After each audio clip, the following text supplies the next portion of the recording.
Hi, beautiful people. Good morning, good afternoon, good evening, wherever you're watching me from. It's your girl, Dr. Doris, guys. I'm so excited right now because I am here to give you an update. So, I just want to explain today what is the structure of Australian Medical Council exam, because this is one thing that a lot of people do not know, and you have to know this so that you know that AMC is different from other exams like PLAB and USMLE. You need to understand that the structure is different. So come on, guys, follow me on this journey. Let's ride on.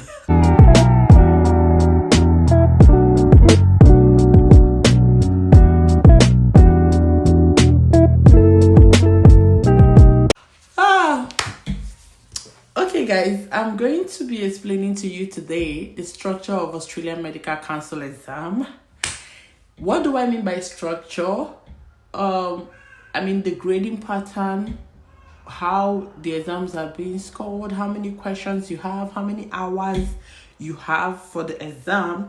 Because a lot of people will be asking these questions, so I am going to answer it to the best of my knowledge. So, guys, AMC, first of all, AMC 1 is a 150 examination. So that means you have 150 question and you have 3.5 hours to answer the question. Before, Australian Medical Council exam would have, when you're in the exam hall, you can actually answer the questions you remember quickly and go back to correct your answers later. But now it's no more done. You can no longer flag a question to come back to it. The moment you answer, you've answered, and that is, you have to keep going on because you can't go back. So now, what am I trying to say? 150 items, 3.5 hours to do the exam. Guys, you know the most amazing part is that the amazing part of this exam is that in the 150 question items, only 120 are scored. The other 30 are pilot. So what do we mean by pilot questions? Pilot questions are questions that do not have scores. Australian Medical Council just put in those questions into the exam just to see how well people perform on it and to know if they're going to add those questions to the real exam. So they grade it according to the level of the difficulty. So by putting it as a pilot, how the ones that people do well, the ones that people do not participate well, the ones that only like moderate people do well, that's what will guide their decision to determining if that question is going to be a type A, type B, C, D, or E question. So these are the things you need to know. That 30 pilot questions do not have scores. So there is only 120 exams that are scored. So what are you going to be asked? The topics are obs and gynae, pediatrics, surgery, internal medicine, ethics, and psychiatry, then public health. These are the domains where you're going to be assessed. But 35% of the question will come from internal medicine, 25% will come from surgery, 25% pediatrics, obs and gynae 25%. The other remaining percentage of the examination will come from the public health, psychiatry, and the medical ethics. So I hope that is making sense to you guys.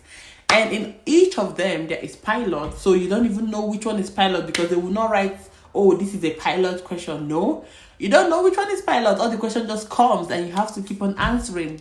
So normally, guys, your exam would normally start with a type C question that is in the middle. So this level of difficulty depends like A, B, C, D, E. So I put it like 5, 4, 3, 2, 1. So sometimes some people will be, oh, my exam was so easy, and they end up failing the exam. Why? Because maybe they were answering the type E question, and those questions are not difficult. But the thing is that the more question you answer, the more difficult your exam is gonna be, and the more chances of you passing the exam.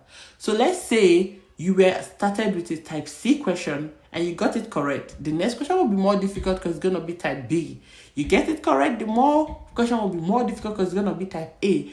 And then let's say you fail it, they go to type B. You pass it, they go to type A. You fail it, they go to type B. That's how they go until you get to your 150 questions, and then you know that you are done with the exam. There is one secret I need to tell you guys about AMC. The last 20 questions are scored. A lot of people will be like, which one are the pilot? But remember, your last 20 questions are scored. So whatever you do, try to meet up with your time to finish your last 20 questions. Because I've seen people that do not finish about 10 of their questions and maybe they will get 249. So had they finished, they would have passed the exam. So if you're just doing whatever you're doing, try to hurry up. Like, not that you will be hurrying up to be writing anything you know, but at least try to hurry up to get your last 20 questions, guys. Now, that being said, you have to know that AMC is not like PLAB that can say, oh, you get 120 correct, you pass, you get 90 correct, you pass. They don't pass you according to the numbers of the correct things you get. You can get more correct items and still fail with the exam, especially when you're doing type E. So if you can even get lesser, but you're doing type ABC and you will still pass the exam. So it's not like you get 40, you pass, or you get no. But the pass mark for AMC is 250. So it's the same opportunity if you get 250. So guys, if you get 250 over 500 and you get 500 over 500, you have the same opportunity with them in terms of getting a job. Because one good thing about Australia is that they don't even grade you they don't even give you job opportunities according to the number of scores you get. No, they just grade you as long as you've met one criteria, which is to pass your Australian Medical Council exam, number 1, and then you've passed your English exam, number 2.